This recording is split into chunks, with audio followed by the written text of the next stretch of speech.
Bonjour, nous allons vous présenter le compte-rendu du TP1 de P2, c'est-à-dire celui intitulé Charge et décharge d'un condensateur.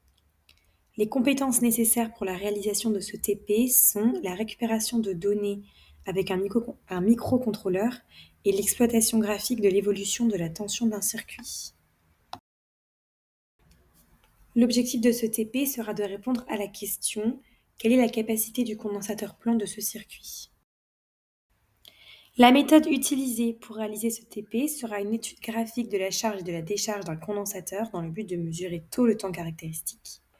En effet, le temps caractéristique et la capacité sont dépendants l'un de l'autre d'après la définition de la capacité qui nous dit que T égale RC, où R la résistance en ohms et C la capacité en farad.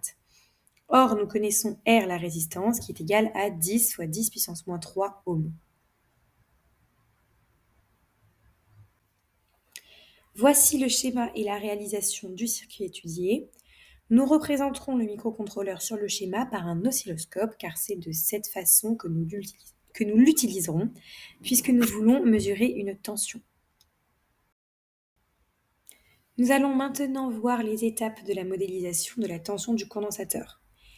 Il faut tout d'abord récupérer les données en utilisant le microcontrôleur et pour récupérer les données, le logiciel Arduino. Ensuite, nous allons les importer dans Regressi pour tracer la tension en fonction du temps.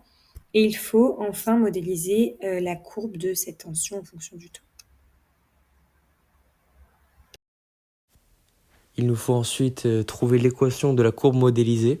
Nous prendrons comme exemple la charge du condensateur.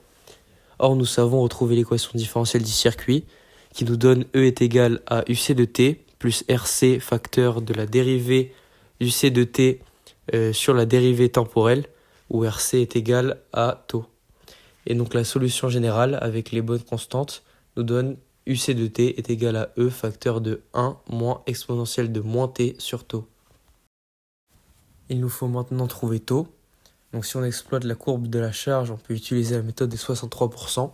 Et à l'inverse, si on exploite la courbe de la décharge, on pourra utiliser la méthode des 37%. Donc ici, nous utiliserons la méthode des 37% sur la décharge, dont l'équation de la réaction après modélisation.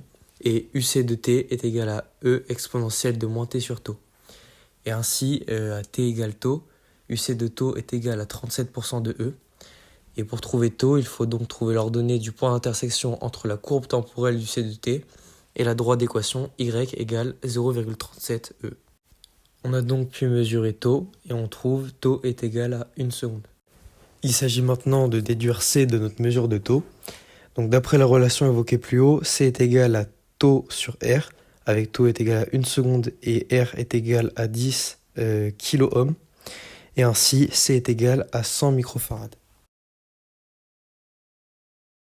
Nous pouvons donc conclure que la capacité du condensateur plan de ce circuit est de 100 microfarads, que l'on exploite la charge ou bien la décharge du condensateur. Donc cette valeur sera un peu de l'ordre de grandeur habituelle de la capacité, qui est entre le microfarad et le nanofarad, mais pas suffisamment pour que l'on en déduise une erreur dans la réalisation du protocole. Donc voilà pour ce TP et merci pour votre écoute.